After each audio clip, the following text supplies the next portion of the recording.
Bonjour à toutes, bonjour à tous. Bienvenue sur 8 Mont-Blanc à l'occasion d'un nouveau journal. Sans plus attendre, voici les titres qui font l'actualité de ce mardi 18 février 2025. Nous partirons ce soir à la découverte de ceux sans qui il serait bien difficile de conduire sur nos routes. Les agents en charge du salage et du déneigement officient chaque jour pour notre sécurité. Kezia Poudou les a suivis, nous le verrons.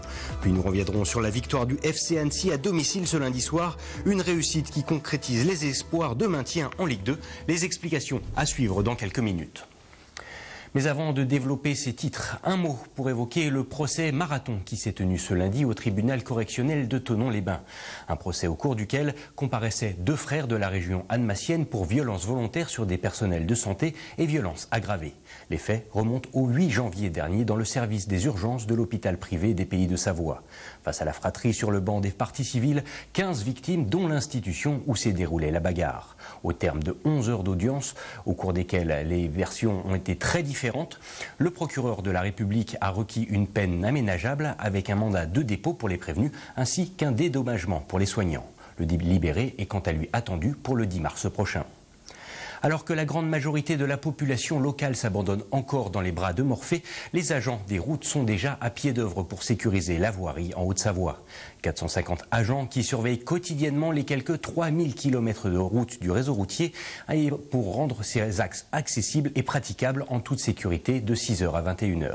Kezia Poudou nous emmène à Abondance en immersion dans l'un des 29 centres d'exploitation des routes départementales. On regarde son reportage. Près de 4000 véhicules empruntent quotidiennement cette RD22 reliant Châtel à Monté en Suisse. Et afin que la voirie soit sécurisée, ils sont nombreux à arpenter les routes aux Savoyardes dès 4h30 du matin à la recherche de verglas, de givre ou de neige. Là, les zones à risque, avec le temps, on les a bien répertoriées. Là, on voit que le givre commence à se déposer sur le bord de la chaussée et même au niveau de la chaussée. On modifie les conditions de circulation qu'on est en train de renseigner. C'est-à-dire que là, je les ai passées en conditions délicates. Claude effectue ces deux mêmes circuits depuis près de 40 ans et ce sont au total près de 80 km que le patrouilleur passe au crible. Si on a la température du sol est égale au point de rosée et à la température de l'air, on est sûr que la chaussée va être gelée ou givrée si elle est humide. Ils sont une petite dizaine sur ce centre d'exploitation des routes départementales d'Abondance, un secteur qui regroupe près de 6 communes. État de la chaussée, météo, conditions de circulation, ce sont tout un tas d'informations qui sont relevées quotidiennement. Une fois ces observations faites, le relais est ensuite effectué auprès de l'adjoint technique. Sortie d'Abondance au niveau du mur MVL, tu verras, ça commence à givrer sur les bords. Ok, tout à l'heure. Si aujourd'hui une seule saleuse était de sortie, 4 engins peuvent circuler en même temps sur ce secteur. Des matins comme celui-ci, ce sont environ 400 kg de sel qui sont utilisés, soit 3 fois moins que la moyenne. Plus ça va être mauvais, cramé, plus ça va briller, plus on va monter en grammage de sel. Et après, en saumure, en général, on tourne à 30%. Et si c'est vraiment glace, là, on monte vraiment encore la saumure en plus. Pourcentage de sel, saumure, les quantités sont sélectionnées afin de ne pas utiliser ces substances à l'excès. Nous sommes passés à une période où le sel était utilisé avec énergie, on va le dire, à 46 000 tonnes de sel. On en est à 23 000 ces années dernières. Donc c'est une économie idéalement placé à l'endroit de l'environnement, dans un périmètre où la protection des sources est importante pour nous. 24 heures sur 24 et ce, 7 jours sur 7, 4 salariés sont d'astreinte sur ce CERD afin de veiller à la sécurité du réseau routier. Une organisation qui entre dans le cadre du plan viabilité hivernale. En sport, après 2 défaites à domicile, le FC Annecy a parfaitement réagi ce lundi soir au Parc des Sports en battant Caen 1-0. Si tout n'a pas été parfait face à la lanterne rouge du championnat de Ligue 2, les hommes de Laurent Guyot ont assuré l'essentiel.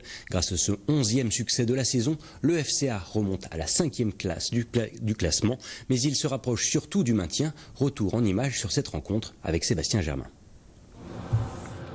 Ce lundi soir contre Caen, le FC Annecy a repris ses bonnes habitudes avec un but très précoce. Illustrativement, les Reds ne paieront pas leur manque de réalisme et des réussites face à des Canets derniers de Ligue 2 et quasiment inoffensifs sur la pelouse du Parc des Sports. Les joueurs de Laurent Guyot s'imposent donc par la plus petite des marges et font un pas de plus vers le maintien. C'est vrai que c'est plus agréable d'être dans le haut que dans le bas. Mais aujourd'hui, moi, la seule chose qui m'intéresse, c'est de préparer le prochain, chercher à gagner, faire progresser les joueurs, faire progresser l'équipe. On est évidemment content d'être là, on va tout faire pour y rester.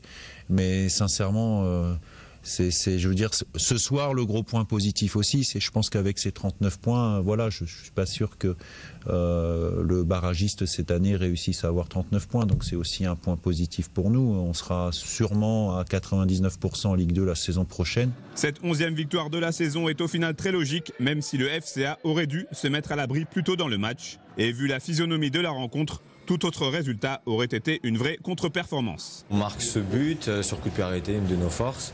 Et on a les occasions d'en mettre un second. Là, on ne l'a pas mis, mais ça montre aussi notre force défensive de réagir face à cette situation, de ne pas prendre ce but qui pourrait nous mettre en difficulté. Le coach nous l'a dit aussi, on doit faire le break déjà en première mi-temps. C'est ce qui nous met un peu en difficulté sur la fin de match. Et le principal, c'est la victoire à domicile, ça fait du bien. Ouais. C'est vrai qu'on a été solide, on a eu des moments un peu plus compliqués, mais on a su faire le dos rond. C'est vrai qu'on aurait pu plier le match plus tôt, mais on a été solide et au final, ça fait 3 points quand même, donc c'est cool. Dès ce vendredi, Léo Savoyard se déplace dans le sud pour aller défier Martigues, 17e et avant-dernier du classement, avec un petit goût de revanche. Au match aller, les Provençaux avaient sèchement battu le FCA au Parc des Sports. Dans quelques jours commenceront les célébrations du Nouvel An tibétain, aussi appelé le Lossar. Pour l'occasion, une association locale, les Lions des Neiges Mont-Blanc, implantée aux Ouches, prévoit un week-end entier de festivités. L'objectif, faire découvrir cette culture méconnue aux Savoyards, tout en revendiquant la liberté des Tibétains. De nombreuses activités, projections et concerts sont au programme, comme vous allez l'entendre dans cette interview d'Anne-Marie Simon, la vice-présidente de l'association qui répond aux questions de Fanny Savard. Le créateur de l'association, son idée, c'était un peuple de montagne qui soutenait un autre peuple de montagne qui était en difficulté, on va dire, puisque le Tibet ayant été envahi par la Chine, on se disait, il faut les soutenir. Et c'est vrai que c'est comme ça que l'association a démarré. Alors l'édition 2025, elle est essentiellement sur le thème de la non-violence. Dans ce cadre-là, alors il y a des films sur le thème de la non-violence, entre autres des films indiens. Et puis, on a aussi une intervenante qui s'appelle Marie Jossot, qui, elle, est spécialiste en communication non violente.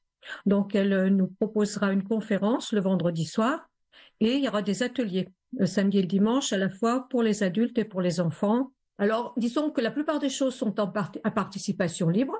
Mais comme on dit, libre mais nécessaire, parce qu'on est une association qui ne demande pas de subvention, qui souhaite garder son indépendance.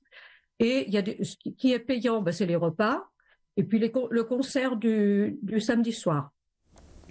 Et c'est ainsi que se termine ce journal d'information sur 8 Mont-Blanc. On se quitte avec quelques images tout droit venues de Val d'Isère où l'on rivalise d'imagination pour occuper les vacanciers. Pour ce faire, les cabines en folie ont le mérite de l'aparté, proposant aux skieurs plusieurs ambiances improbables sur les télécabines de la Daille. En partenariat avec la Folie Douce, l'événement se tient tous les mardis des vacances scolaires de février, puis reviendra en avril. Dans un instant, vous avez rendez-vous avec la météo de Thierry Paul, mais quant à nous, on se retrouve demain mercredi pour un nouveau journal à partir de 18h. D'ici là, je vous souhaite une belle soirée sur 8 Mont-Blanc. À bientôt.